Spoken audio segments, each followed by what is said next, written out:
How are you guys doing? Um, I'm spectacular. I'm battling a little cold, but Oh it no. just adds to the essence. Yeah, yeah. Makes the How episode a little different. I know, how are you doing? Pretty good, pretty good. I actually ended up moving back to Florida from Tennessee a few weeks ago, so a whole Oh, transition, a whole change of everything. how's that been? It's been good. Yeah, I needed to come back for sure. I feel like more free and back in my community, back with my support system. So it's been really good for me. Yeah. That's nice. And like Yeah. beautiful weather, right? Yep. There's no cold here. That doesn't exist here. So at least not down south. Do you think you'll miss it? No. I don't, to be honest. Yeah, I haven't missed it yet. So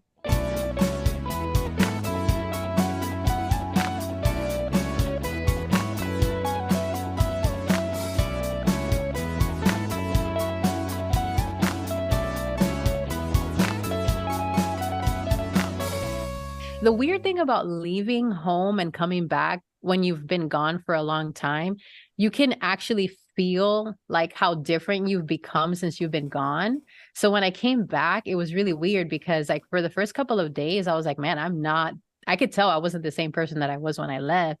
And it took me like a few days to kind of readjust, readapt and feel like, okay, I'm back in the what used to be my normal. I'm back. But you can still feel that change because it's been such a distance between me and my home. So that's a cool thing about like leaving and coming back. Yeah. Yeah. No, I agree. Because you're almost looking at it, I don't want to say an older version of you, but a more wise. You're looking at it Exactly. through a different lens. So that's pretty cool. Yeah. Exactly. Welcome to another episode of Shit That Goes On in Our Heads. Today we have an amazing guest. Her name is Diane. Diane, welcome to Shit That Goes On in Our Heads. How are you today? Thank you for having me. I'm super excited. I'm feeling great. That's awesome. So tell us a little bit about yourself. Yeah. So I am 32. I am a Floridian just because I've lived here most of my life, although I was born in New York and I lived in a couple of other states. I'm a Virgo. If anybody's into zodiac signs, I'm a Virgo. So shout out to all my Virgos out there. I have my own podcast as well, which it talks about healing and diving deeper into yourself to grow and become better. I'm a creative too. I One of my passions is music, and even though I have a full-time job on this side, I've been like practicing music in all different aspects of writing and production. So in the future, I hope to be an artist of some sort. Yeah, that's pretty much me Nice. in a small thing. Tell our listeners what your podcast is called. It's called It's Not About Me, because the whole point is that I don't want to just talk about my own experiences, but I want to also have other people come on my show, which I have a few guests coming on talking about their experiences. And also just the point of me sharing is not just for myself, but in the hopes that what I share will help other people who have gone through the same thing as me. Yeah. Are you open to talking about your journey in healing with our listeners? Absolutely. I'm still healing, but Yes. I'm on my way. Yeah. All right. Yeah. I mean, I can relate to that, right? Like, I think everybody has a story. Everybody has something that they're, trying to overcome or find closure on or just whatever. But I don't think it ever ends. I Yeah. think you're always learning and healing from one thing or another, right? Yeah, I agree, especially because as you get older, you get broken differently than when you're younger. It's a constant hurt that you go through. And especially it's new things too, because the things that hurt you when you're younger, you kind of overcome them when you're an adult and you gain perspective. But then as an adult, you face new challenges. As you get older, you face new challenges. So it's a constant process of like being broken and being shaped at the same time, for sure. Man. I can so relate to that. Hmm. So like over the weekend, I slipped and fell out our back door. and Literally did broken in Wow. different ways. Oh my literally, gosh. literally like slipped and fell, landed straight on my back, did the whole Ooh, ooh, ooh. Yertle the turtle for like 10 minutes before I could right myself. Yeah. But same kind of healing, right? Like, what if I had done that 20 years ago? I probably would have like jumped right back up. It literally took the wind out of me. It took me 10 minutes to right myself, and then I was mad at myself, right? Like, I should have like looked for the leaves. I should have done that. So those constant reminders of like, I'm not getting younger, I'm getting older. And as I get older, I get a little slower, right, in my whole thought process. So I get mad at myself for that. And I'm trying to be better and like not beat myself up because it happens. I'm just thankful nobody saw me do it because my whole like I was just embarrassed and I was like really like I was fine that day. The next day, I felt like I got hit by a car. Yeah. And there's some days like emotionally I feel that way too. Like I'm fine one day and the next day I feel like I'm in a dryer and just spinning around and around and around. For sure. Yeah. I feel like I always think that there's like a direct connection between like our external and our internal lives. And like that's such a good example how your body literally gets older, just like our internal also gets older, and we do get more fragile, I think, in a lot of ways internally too when we get older. So there's always like a parallel there between like our physical bodies and our lives. But yeah. Yeah. This is real good. Like this is like I'm like, okay, yeah, like I'm already We're about learning to so start much. snapping. I know. I'm like, shit, man, that's deep. But it's Yeah. true. It's true. Just wait till you turn 60. Hey, Oh, I I'm know. just telling you. I thought when I turned 30, everything started to fall apart. So don't tell me 60, it happens again. Is it like every 30 years? Like, I don't know.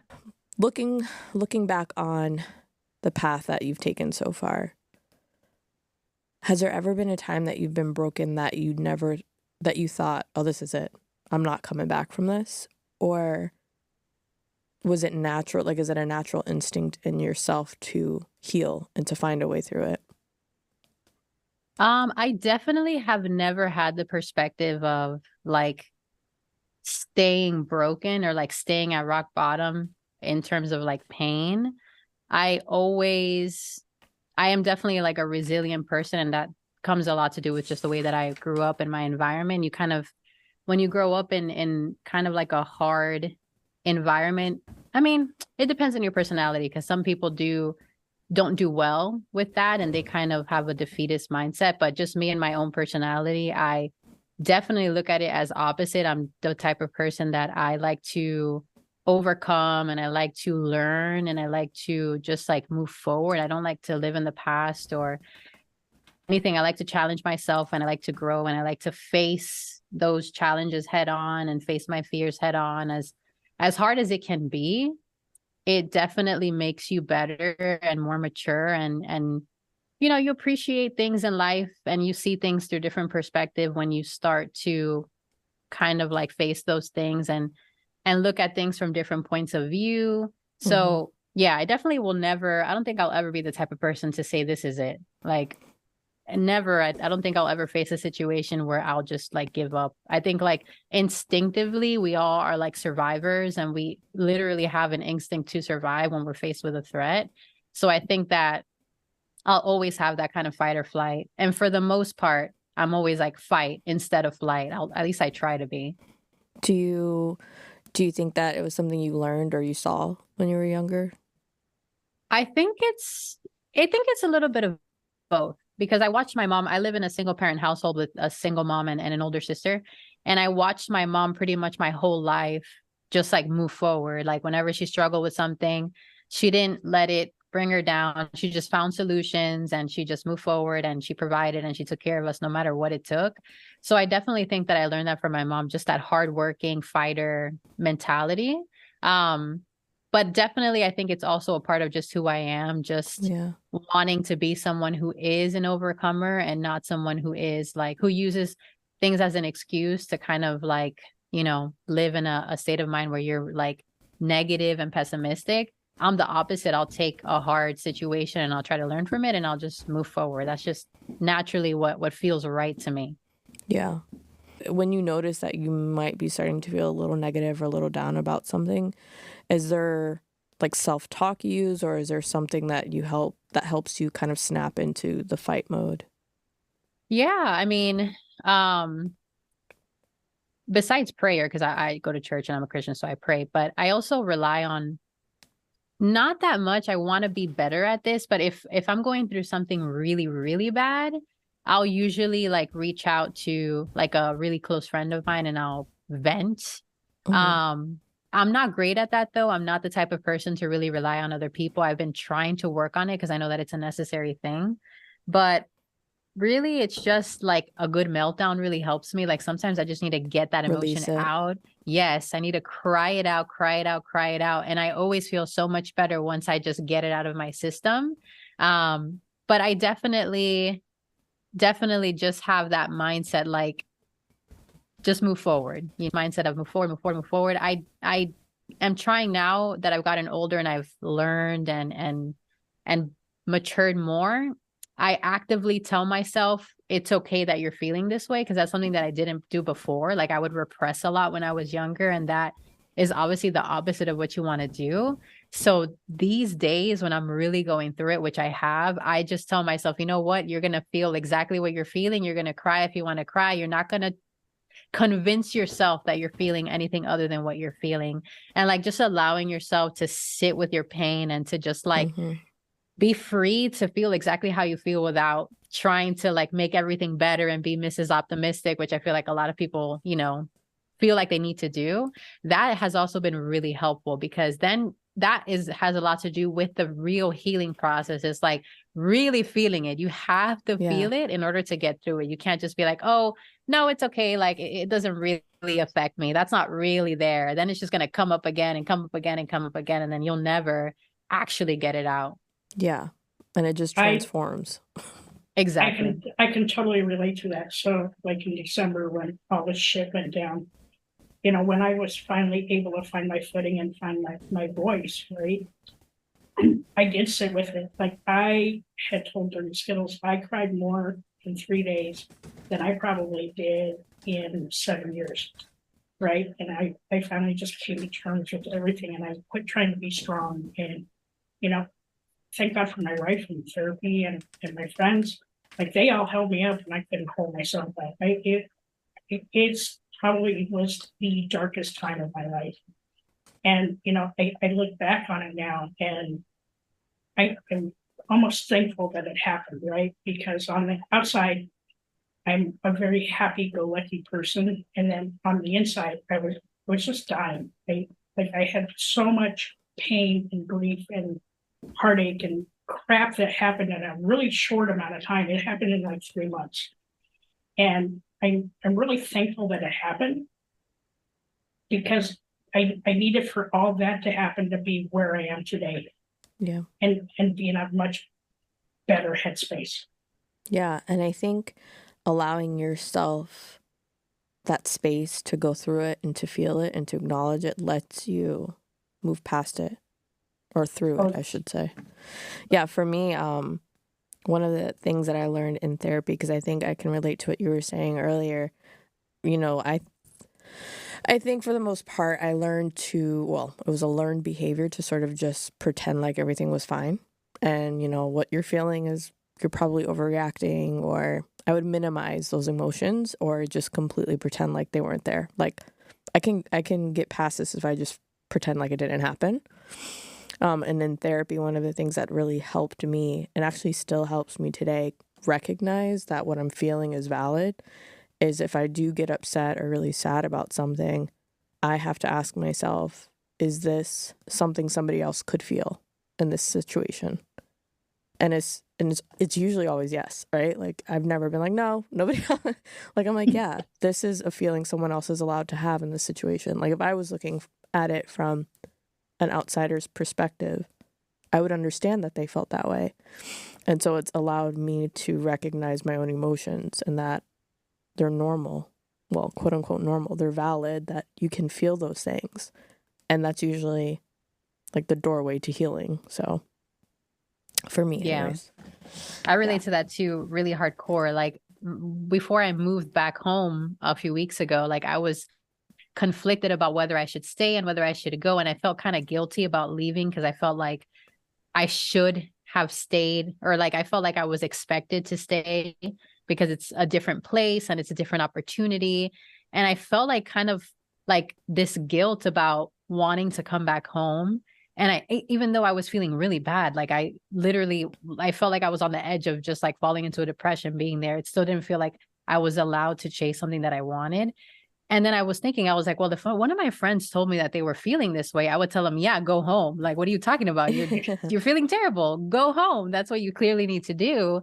And for some reason, I wasn't allowing myself to do that for myself, like to have that enough of self-love to say, yeah, you need this, go home.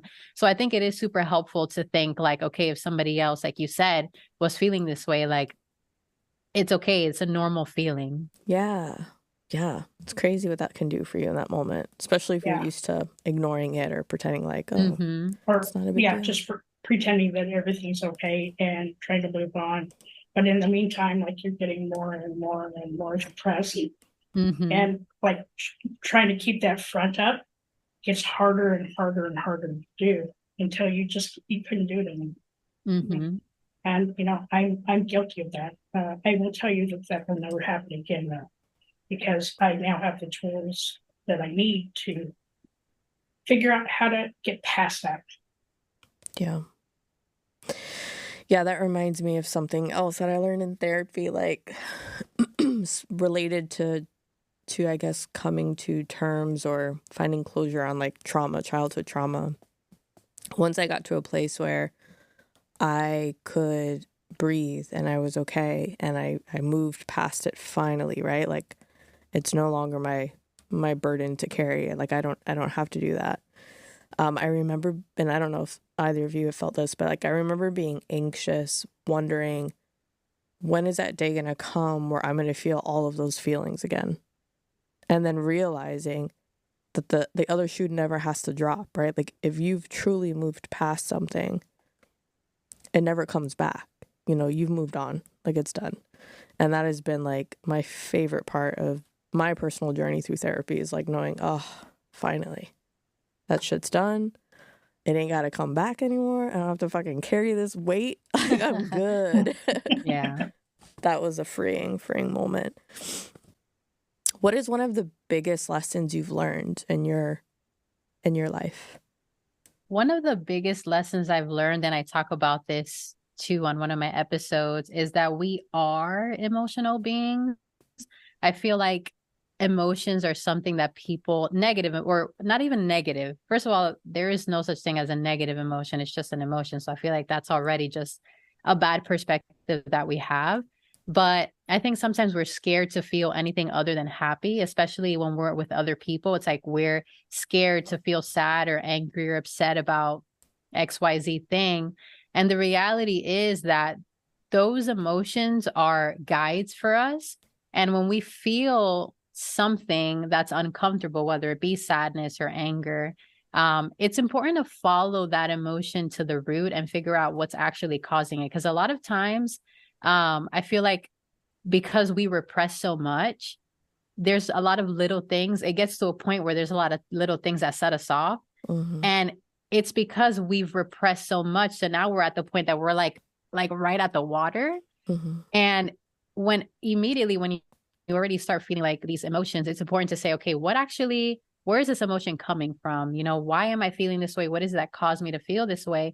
And that gives you a lot of information about who you are as a person and why, like, what is it that triggers you and why? So like one of the things that I talk about when I started kind of trying to dive deeper into my emotions and what's causing them, it's like, okay, I tend to get upset when I feel like somebody is telling me that they don't love me as much as I love them. So if somebody does something where I feel like they're not meeting me halfway, like if I'm giving a lot and I feel like they're not reciprocating or they're not giving as much to me, I get upset because I'm thinking, okay, they obviously don't love me as much as I love them, right? That's actually the root of that emotion. And that's a part of who I am. I need to feel like other people love me as much as I love them. So it's like when you start really analyzing those emotions and going deeper, you get information about you. And that information is important for you to know, and it's important for other people to know, right? So you could be like, hey, I feel this way because of this. And then that way people know you more and understand you more, and they try to work with you and adjust. And it's important to know that we are emotional, and that our emotions are a part of who we are, and that we feel them for a reason. It's like when you touch a hot stove and you feel pain, it's kind of the same thing. Like the pain is there to show you something's wrong. Same thing with emotions. Something's good or something's bad. Something's going on, but you're feeling something for a reason. That for me was a big lesson. Me taking notes of all the things you're teaching me right now, I'm like, ooh, our emotions are guides. They are. They really are. It's kind of like having your spidey sense, right? It's like yes. a gut reaction. Yes. So like one of the things I talked about in another episode is like, after I went through all this shit, I'm a true empath, so I soak up everybody else's pain. But I learned this tool. It's called the drama box. So drama doesn't get to come to the box anymore unless I let it in. And it's been a very helpful tool. I just the sheer amount of like better sleep that I'm getting, and the fact that I can still care, but I'm not going to take the pain, because that's something that they need to deal with, and they need to figure out their emotions and get themselves in check. But I can still be empathetic, but I'm not gonna like suck up all that energy, because that it's bad for me. Yeah, man. And I can attest, because I feel like you and I have had conversations, and you're like, man, I let something come in my drama box, and I lost sleep last night. I'm never doing that again. And like, you do actively use it. So yeah, that's a good analogy. Yeah. I was just going to say, it's all about boundaries, man. It is all about healthy boundaries. Healthy boundaries. Mm-hmm. Yeah. Okay. I have a couple of silly little questions that I've started to ask that I don't know. I like Go them. for it. If you could go back in time to an earlier version of yourself and give yourself advice, what would you say, and how old would you be?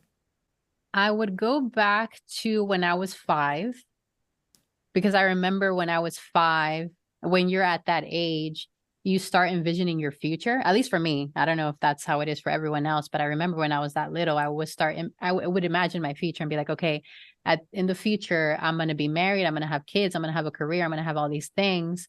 And I would go back to that little girl and say, girl, don't try to plan your future, period, honestly. And don't expect that things are going to go the way that it goes for someone else, or in a specific order, or anything. Just live your life and don't worry so much about the future. Because that is something that I still do. I'm the type of person that I live in the future, and I'm trying really hard to focus on living in the present, but it's really difficult for me to stay in the moment. So hopefully, if I would have maybe been able to tell myself that when I was a girl, maybe I wouldn't struggle with it so much. But definitely live in the moment and don't worry so much about the future. Yeah. One thing that I don't know that it would, like, I'm not offering this as advice, but one thing that my therapist had me do that it's still like, I'm still annoyed about it. But for me, because I tend to think like you, like I'm trying to plan everything out, and I'm already like 10 steps ahead of where I am right now, right? And so she one day as an exercise told me, you know what I want you to do is I want you to take 30 minutes at the end of your day, beginning whenever, 30 minutes in your day. And I want you to sit down, because I like to create too. I like art and all that stuff. Am I good at it? No, but I like it. So she's like, take 30 minutes, sit with your canvas, your paints, and just paint. But don't prep what you're going to paint. Don't go online and get a picture. Don't think about anything. Like, you can put music on, but just sit there and just do whatever comes to mind. And I froze. I sat there with my music, had a glass of wine, like set it up as good as it could be, candle burning. I'm like, I'm going to get into this moment. And I froze because I was like, I don't know what I'm going to paint. Like, should I go on Pinterest? Should I go on, like, watch a YouTube Bob Ross and try to copy and do whatever other people were doing? But I knew I wasn't supposed to. And Mhm. it took me like 10 minutes to sort of just settle with the idea of it doesn't have to be perfect. I don't have to prepare for it. I don't have to have a game plan. Just be in that moment. And I painted, I wish I had it down here. I ended up painting a portrait of my dog, and it is the Aw. grossest thing ever, but I laughed through the whole thing. Like, I was laughing so Aw. hard that I was crying and wheezing. Like, I was like, this is so horrible, but it was so freeing. And I Yeah. loved it. At the end of it, I was like, oh, that was fun. But in the moment, I'm Nice. like, I fucking hate that I can't, like, go prep this out and, like, draw it Yeah. first and then paint. Like, no, it was like, just be in that moment and do whatever you feel you should do. And yeah, it was really cool. I'll try that for sure. I might freeze too, but we'll Yeah. give it a shot. Because I was like, somebody's going to see this and what are they going to think? And like, Right. do I just throw it away after? Like, we still have it upstairs because everybody laughed. Yeah. Nice. Oh, I love Yeah, I'm gonna see it next week. I'm gonna critique it for you. You a will. part Just 2. remind me. Yeah. Well, that'll be in the reel as like this horrible painting of a Yeah. dog. Love that. Okay. Would you change anything about your journey? I would not change anything about my journey because I have learned a lot. And honestly, I've grown so much in a way that I don't know that I would have if I would have had like a different life. And I still have a lot to learn and a lot to more ways to grow, but I like who I am and who I am today. And that is because of everything that I've experienced in my whole journey. It's weird because like sometimes I imagine in my dramatic mind of what it would be like if I like ended up in a coma and I lost my memory. And every time I think about that, I'm like, I would hate for that to happen, for me to have to start all over. Like I know so much now and I've grown so much. Like it scares me to think of not being here, like not being who I am and having to start all the process all over again. So I definitely wouldn't change anything. Good answer. Good answer. I just really like your perspective on like dealing with your emotions, like Yeah. the here and now, right? Not putting them on the back burner, like just sitting with it and figuring it out. And you know what? It's okay to cry. Let me tell you, that is the most cathartic thing ever. I don't care if you're a woman, a man, a child. It's the most cathartic thing that I've ever felt. And I also like, you know, just your whole perspective on like, you know, looking out into the future. Like I can't do that. I live for, yeah, I live for today. It's That's really amazing. hard for me to see the future, right? I've gone through a couple of experiences in my life, and I think that that's really set me for where I am now. So I live for that moment. That's and awesome. and also just I remember listening to Liz and her Yeah. her message to us was, you know, live for today, because like you don't know what's going to happen tomorrow. So I make every day count now. Mm-hmm. And so that for me is huge. But I love your story, and I love that, you know, you're out there and you're trying this, and you move back home. And you know what? There's nothing wrong with moving back home. Not a damn thing. If this was a time capsule, right? And let's say in like 10 years, you'll come back and hear this episode. What is your current stance and philosophy that you would say to yourself? I would say that there is a lot of power in acceptance and accepting who you are as an individual. That you shouldn't be afraid of stepping into the light, because that's also a fear that I have. And that you should remember that your story matters and continue to tell that story. I love that. I love that. Yep. Everybody's story matters. You know, It does. And that's something that I'm learning too. Like it is crazy because when you think about your own self, you sometimes don't even realize how much you have to offer. But when you think about the other people in your life, you're like, oh my gosh, like that person has affected me so much in such a Yeah. positive way. They've influenced me so positively. Like you see the amazingness in other people and like the potential in other people. And sometimes when you think about yourself, you're like, nah, like I'm just a regular old folk, you know, like nobody's gonna like learn anything from me. But it is crazy how many similarities there are between people and how many connections exist and how many experiences are the same. And honestly, sometimes people are further than you, and like I can be further than other people. And I do have things that I've learned that maybe other people haven't learned yet. So it is important to not look at yourself that lowly and just like Yeah. understand your experience does matter, and it can help other people. That's like the one thing that I've learned talking to everybody that we've gotten a chance to speak with and hear everybody's story, that even though, you know, their story is not mine, I can relate to either how they felt in that moment because of something that I've experienced myself. And oftentimes what I find happening now is that somebody is able to give words to something I felt but didn't know how to express it. Mm-hmm. So it's like, oh, like that's hit me a couple of times this season where I'm like, man, that's good. Like that is so good, you know?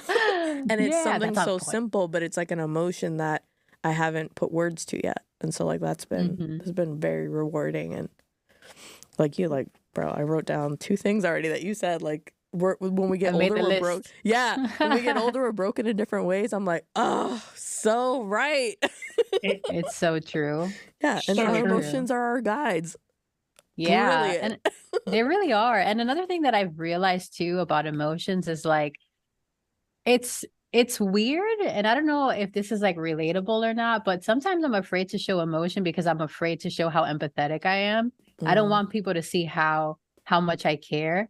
So sometimes I avoid like having certain conversations. I like when I was younger, I couldn't even look people in the eye. Like if they were mm, crying, like I would look away because if I see somebody crying, if you'll it's like cry. really deep, like I'll start crying. Yeah. And like I wouldn't want anybody to know that I was that, sensitive about other people. So I would literally look away because I had to, otherwise I would start crying. And that's still something that I'm trying to get over, this fear of people kind of really seeing you like really deeply and like Yeah. understanding who you are in a deep way. For some reason, I struggle with people knowing how deeply empathetic I am, and that which is why I hide my emotions sometimes. So that's another thing about emotions. Like sometimes you hide them because they are so true to who you are, and you're like being Yeah. exposed so Yeah. profoundly that you're like, no, I don't want anybody to see me. No, I can't cry in front of anybody because then they're gonna see me. And it's like we have to get to a place of comfort where it's okay, like if people see us, because that opens up a lot of doors for connection between people. So That was what I was going to ask you, if it related at all to being vulnerable. Because that's how for sure. I'll relate stuff like that. Like, I'm like, oh my God, I don't want anybody to see how vulnerable I am. And it's usually because Hmm. I'm not, like, I like to even think ahead of like how will I handle myself in that situation. So when something actually catches me off guard, I'm like, not prepared, not Yeah. prepared. What's gonna happen here? Yeah. No. It's Yeah. it's funny you say that because like I'm a true Leo, like 100%. I wear my heart on my sleeve. Hmm. I'm an empath, and I can't hide my emotions. I've tried, but I can't. Like on the exterior, when all this was going down, I was very skills to the test. I came off as like a really like happy go lucky, super duper, Yeah. these Like are nothing affected fantastic. you. Yeah. Yeah. Hmm. On the inside, like I wasn't holding those, I was just holding those emotions in. I still had them. I just I couldn't find a way to display like how freaking sad I was. Hmm. And that was really hard. I'm surprised I don't have mercy Mm. because I really held so much in. But Hmm. now that I found my voice, apparently I can't shut up. So yeah, No, it's all good. honestly, yeah. And it really is liberating when you start the process. You just have to start. Like when you start building and building and building internally, like it gets harder to say something because at that point it's so deep that you will literally sob if you open your mouth. That's how I've gotten like to the point that I'm just sobbing at this point, because it started off as like a couple of water drops, and I just like kept it in and kept it in and kept it in, and turned into an ocean. And now if I talk about it, I know I'm just gonna have a meltdown. So it's definitely important to start saying something, like just share something before it gets to the point where you're just like, I don't even know how to handle this anymore because I'm so deep in.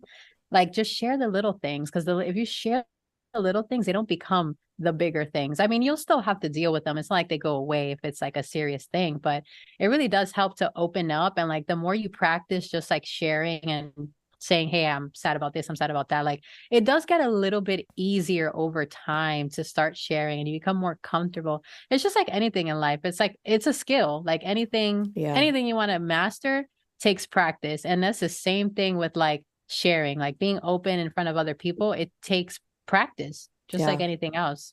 That's something that having my son has taught me. Is I don't know exactly when it started, but I realized that for him, I wanted him to be able to understand emotions. And if I was hiding or pretending like everything was fine, I know at a certain age he's understanding like something's not right, right? Like there's something going on. And so I remember he used to, for a while when he was younger, ask me, Mommy, are you happy or are you sad? And he would ask just, are you this or are you that? And before I'd be like, oh no, I'm happy because I'm have you. Or like I would have some sort of response.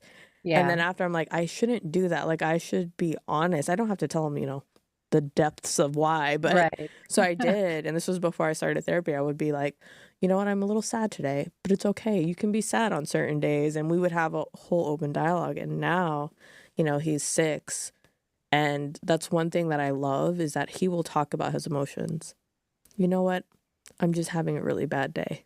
And I'm like, okay, do you want to talk about it? He's like, yeah, this is what happened. And this is how it made me feel. And I'm like, oh, thank God. Because like, I don't have that skill set. So I'm just so happy that like he's learning it. Yeah, that's amazing. It's really... That's good. And I think the other thing that helps with emotions too is that I like to laugh, right? So I try and find a little bit of levity in every situation. It may not be appropriate.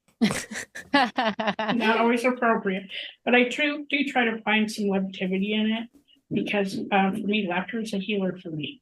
You know, it gets my endorphins up, and you know, it kind of just it changes the tone of the room too. So yeah, that's a good point. It doesn't always just have to be like the most depressing thing in the world. Like you can laugh about it.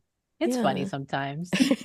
I know I've laughed. Yeah. Even if you're laughing about how like fucked up everything is, like it's still it's still funny. Yeah. What do you do, Diana, for self-care and self-love? Self-care? I generally I like to be like a healthy person. So I try to just like eat well, exercise.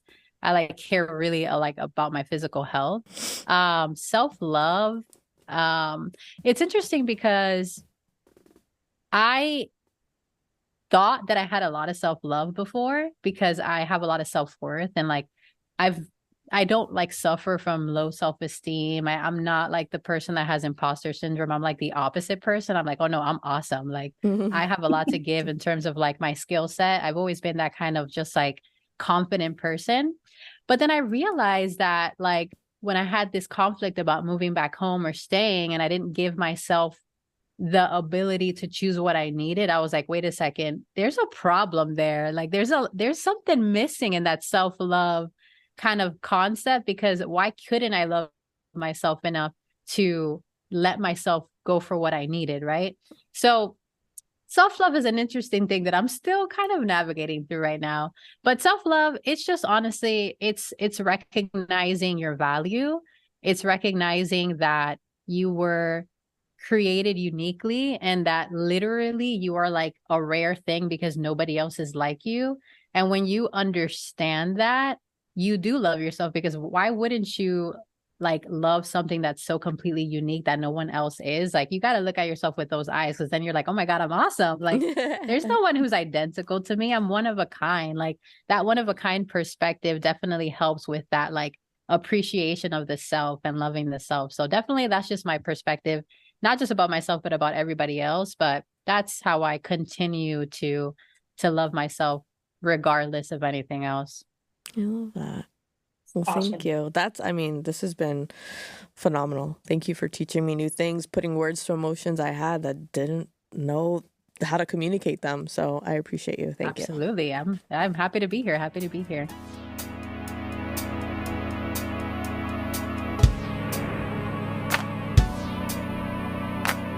It's okay to be not okay.